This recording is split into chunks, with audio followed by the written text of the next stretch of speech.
parts of the country during the last couple days.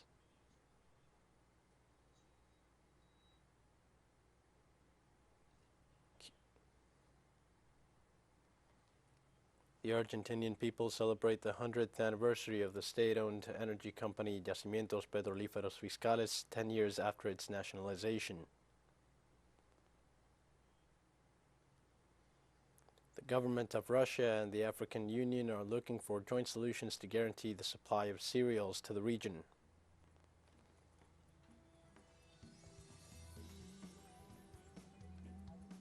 Hi, this is From the South. I am your news anchor, Leo Martin, from the teleSUR studios in Havana. We begin with the news.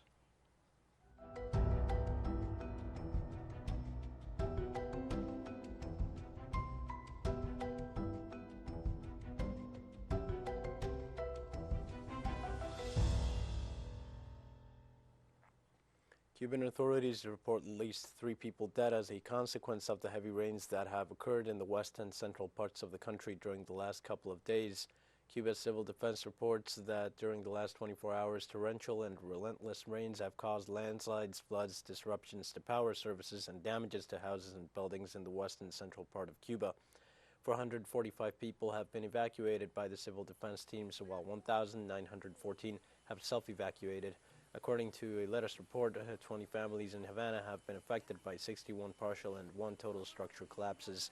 The rains are associated with a low-pressure area located in the seas near the Yucatan Peninsula and have a high probability to develop into a tropical storm in the next 24 to 48 hours.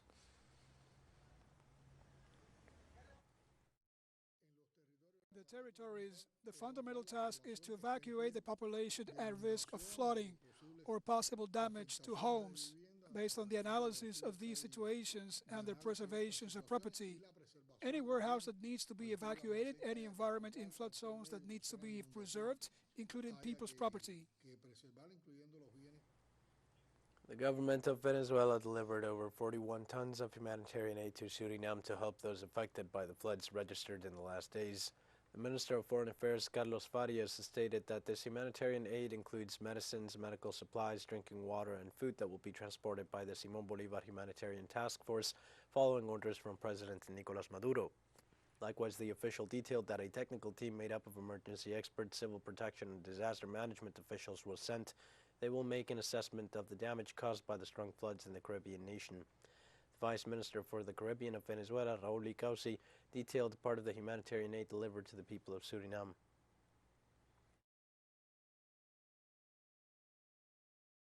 We are bringing 41 tons of humanitarian aid, which is basically equipment, food, water for the situation that Suriname is experiencing. Medicines, motorcycles are also coming. We're also bringing part of the Simón Bolívar Task Force, which is always the first to respond in these situations. With our civil protection, Venezuela has always been characterized in recent years for being one of the first that is there, to respond in time when the brothers of our region and brothers of the world need it.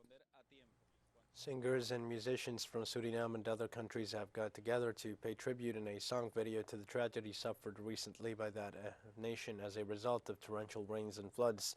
The song, entitled Floods in Suriname, was composed and directed by the Dutch Surinamese flutist Ronald Snijders and performed by a group of multinational musicians under the name of Stars of Suriname.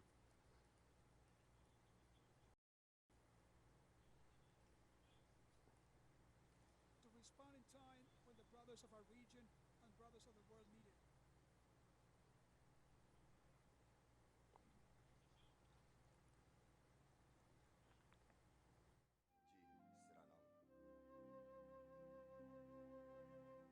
Flood in Suriname.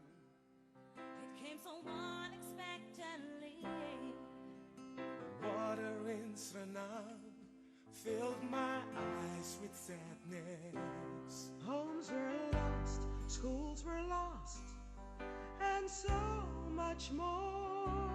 When the rain kept on falling too long. Flood in Suriname. Help if you can. Suriname, don't you cry. Don't you cry.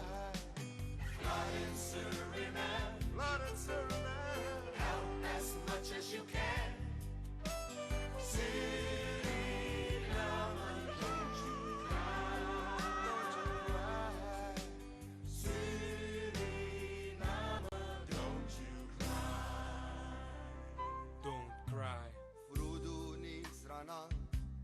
kunso om fruakti. Oh, watra naksranal, achawam bigisari. Oh, so we, skorokwe, so many lasikwe. Di aleno besabi futaku. Fruit sana, bigi frudo. Yippee if you come. Yippee if you come. Suriname no mukre. No mukre. Fruit sana. Ay, kado. Yippee so many you come. If you come. Suriname no mukre. No, you no mukre. Suriname no mukre. Alas maisari ila kundre bari. Overstroming in Sana. Modern Suriname. Come, als je kan. Mi sweetie strana. Suriname, help me Overstroming in Sana. We're going to take a short break now. Please join us again after this.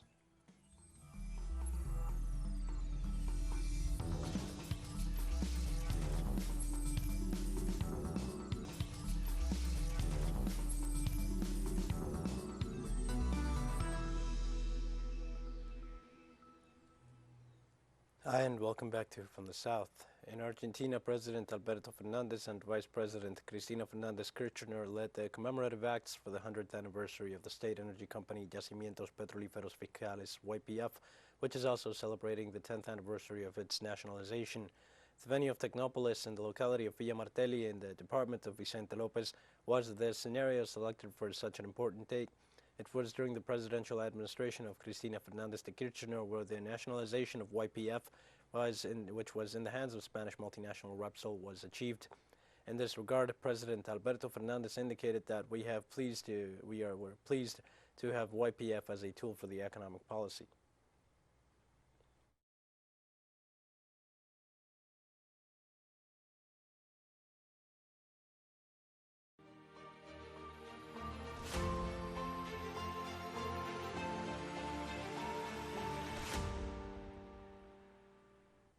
The Russian government and the African Union are seeking joint solutions to ensure grain supplies to the region.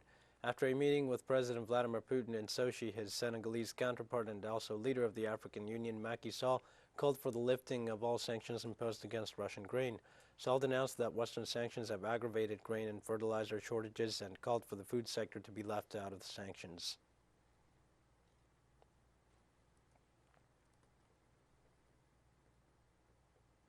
On that, Russia's President Vladimir Putin said Moscow is willing to guarantee safe passage to Ukrainian ports for ships carrying Ukrainian wheat for export after Moscow's special operation in Ukraine raised fears of a global food crisis. You are quite welcome to export wheat via seaports under Ukrainian control. First of all, the Black Sea ports, Odessa and the nearby ports. We didn't mind the Ukrainian ports. It was Ukraine. I have told our colleagues many times, let them clear the mines so that the ships loaded with wheat can leave these ports. We will guarantee their safe passage with no problems. The most simple, the easiest, the cheapest way would be to export via Belarus. From there, one can go to Baltic ports, then to the Baltic Sea, and then anywhere in the world, but then you need to lift sanctions against Belarus. Keeping track of the conflict in Ukraine and its consequences on the regional and global scale, we have with us today analyst Shahzada Rahim. Hello, Mr. Rahim. Welcome. Thank you for having me. First of all, a recap. The negotiations seem to be taking a positive turn until Kiev cut all possibilities of talks, and nothing more has been heard of since. Why have there been no more peace talks between Russia and Ukraine? Yes, certainly. Thank you so much again for having me. There are many reasons behind this because the Europe and the America has never been serious about it. We have seen like the American administration has released a huge bill to provide the supplies, armament supplies to Ukrainian army. So this is a breach of trust. How could Russia would negotiate with a government which is getting the weapons from America and Europe? So the Americans and Europeans are not serious about ending this particular war in Ukraine. They are just pressing it hard in order to bow the Russia to their will. This is not going to happen. We have seen, like, since the beginning of the conflict, it has been the 100 days of the conflict since the conflict began. And Russia has achieved much important strategic territorial locations since then. It hasn't annexed any of them, but it is controlling Russia is controlling the most important strategic regions within Ukraine. For instance, like the Sea of Azov is now totally under the control of Russia, and the Sevastopol since 2014 is under the control of Russia. So now, what is hurting the Europeans and its ally America is that they don't want like any soft deal with the Vladimir Putin, because Vladimir Putin said openly, like he has been saying since 2014, like Ukraine would be our red line. So if this red line has been crossed, attempted to cross, then Russia would retaliate. And this retaliation came like as a result of those all promises they made, like we will never expand or we will never arm the militias within Ukraine. But we have seen, like, since 2014, there have been huge funding for the Azov battalion within Ukraine, and that has created a huge mess. And there have been a genocide in the Donbas region of the Russian-speaking population. And Russian president has publicly called on this to stop this genocide in the Lugansk, Donetsk, and the Donbas region of the Russian-speaking population. But it went into the deep years, unfortunately, and suddenly this conflict have occurred. And we have seen recently, like when the conflict retaliated, like when it reached the peak level, like Turkey attempted to become a negotiator, because that Turkey is also a strategic country within this whole Black Sea region. So Turkey attempted to calm the region because that like Turkey, both Ukraine and Russia is strategic for Turkey, because all the tourists are coming from that particular region and it's contributing a huge to the Turkish economy. And plus, Russia is more important because recently, like the Turk pipeline have been the gas pipeline have been completed. But like due to the conflict in Ukraine, like the Turkey was confused like where to go, because as a part of NATO member, it should have condemned the war in Ukraine, but it didn't condemn it openly or in open words. So it tried to negotiate, but that negotiation failed just because of the non-seriousness of the Europeans and the Americans, unfortunately. And since then, we haven't seen anything like the peace deal like between Russia and Ukraine, because the all negotiators, the partners, negotiating partners such as the European countries and the Americans of resolving this particular issue, which is getting very serious day by day. What is the next step for Kiev and its Western allies now that Russia is consolidating its objectives in the east of the country? How much longer can the West continue to supply Kiev with weapons and billionaire sums of money? Yeah, this is their very wrong strategy. They failed in pursuing this strategy. First, they imposed the huge sanctions on Russia. They threw Russia out of the Soviet system, so in order to cripple its economy, but they failed it. We have seen like recently the ruble has recovered much in a very much good position, and according to the recent Bloomberg report, the ruble was the best performing currency of this year. So this sent out a clear signal to the Western countries, like the Western counterparts, like that the sanctions are not going to work on Russia this time. And plus, you have seen that like since this war began, like they have been stopped. The Russia has stopped the gas supplies, and the Russia demanded like if you want to buy our oil, so you should buy it in rubles. So this created a huge rift within the European partners. Like some countries said, like we will not buy it, and especially Germany. Germany was very confused, like what they have to do, because the Nord Stream 2 pipeline is already like it was already almost finished, and the gas was going to supply to Germany in the coming year.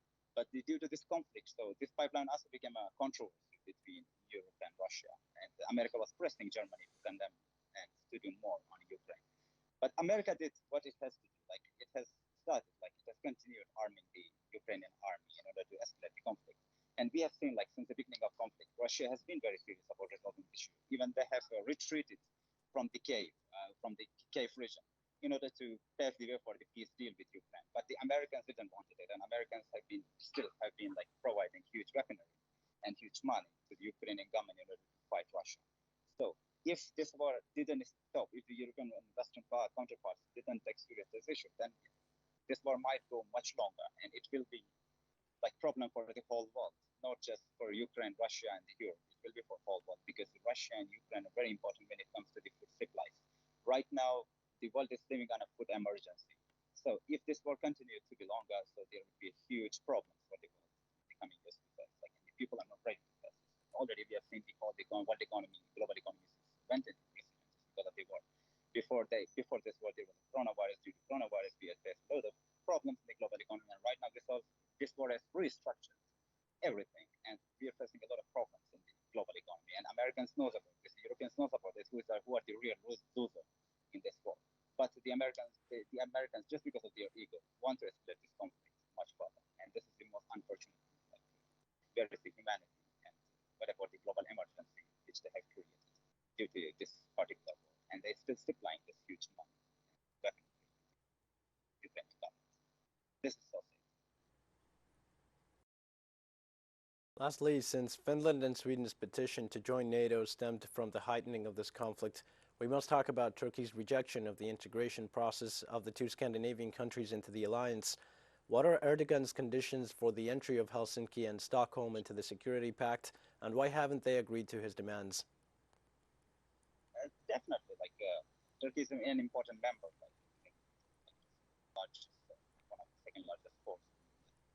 So when it comes to this North Atlantic Treaty Organization, Turkey's role is very important, and Turkey is one of the most important members within this particular bloc. So the case of Finland and Norway, they have been a huge problem from the beginning. They initially they showed their will, they want to join this bloc, but it has been condemned by Russia, and now it has been literally condemned by the Turkey, because Turkey doesn't want to join the NATO. There are many reasons for this, because if Turkey supported it, because they do know that Finland is also an important country in this region. It's a close neighbor to Russia, and it's the nearest country near to the Kaliningrad, which is the only outpost of the Russian military, command of the Russian military.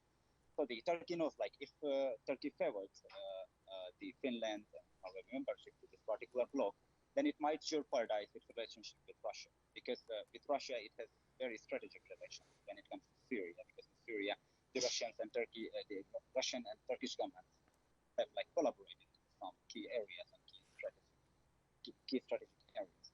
But if Turkey have openly said, we are accepting the inclusion of Finland and this particular role, then it might have jeopardized the larger geostrategic relationship with Turkey and Russia. That's why Erdogan attempted played it diplomatically, and he said we will never allow men to join NATO bloc.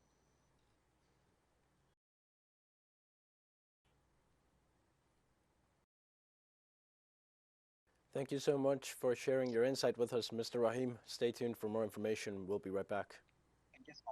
Thank you so much for having me. We have more news coming up after a final short break. Please stay with us.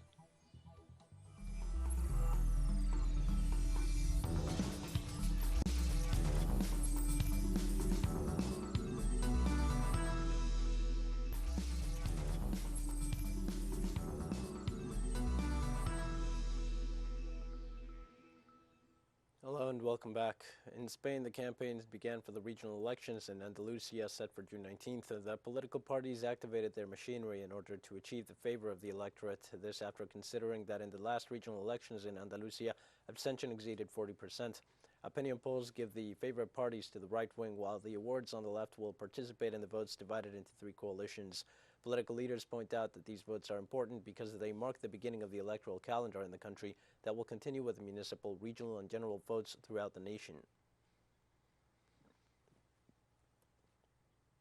In southern Germany, near a Bavarian alpine resort, a local train derailed on Friday, killing at least 4 people and injuring dozens. The region where the accident occurred was gearing up to host the Group of 7 summit late June. The accident took place in a resort town in the Borgrein district. A huge rescue operation is still underway. The derailed wagons are laying on one side on the grass near a highway. A rescue worker said that so far there are about 30 people injured, 15 of whom had to be taken to nearby hospitals. The 4 fatalities were declared on the scene. The cause of the accident is still unknown.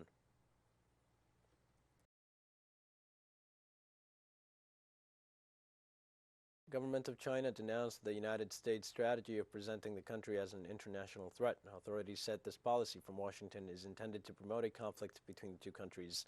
Beijing described the United States government as a global threat that instigates conflicts. Chinese authorities asserted that Washington's irresponsible comments are evidence of the hegemonic character of the United States. These statements by Beijing come after the White House indicated that China is the only country that intends to reshape the international order, as well as the economic, diplomatic, military, and technological power structure. In this sense, the Asian giant affirmed that they do not intend to change international order. With that, we've come to the end of this news brief. Remember, you can find these and many other stories on our website at teleSUR English. You can also join us on social media for all the latest news. We're on Facebook, Twitter, Instagram, and Telegram. For teleSUR English, I am Dio Martin. Thank you for watching.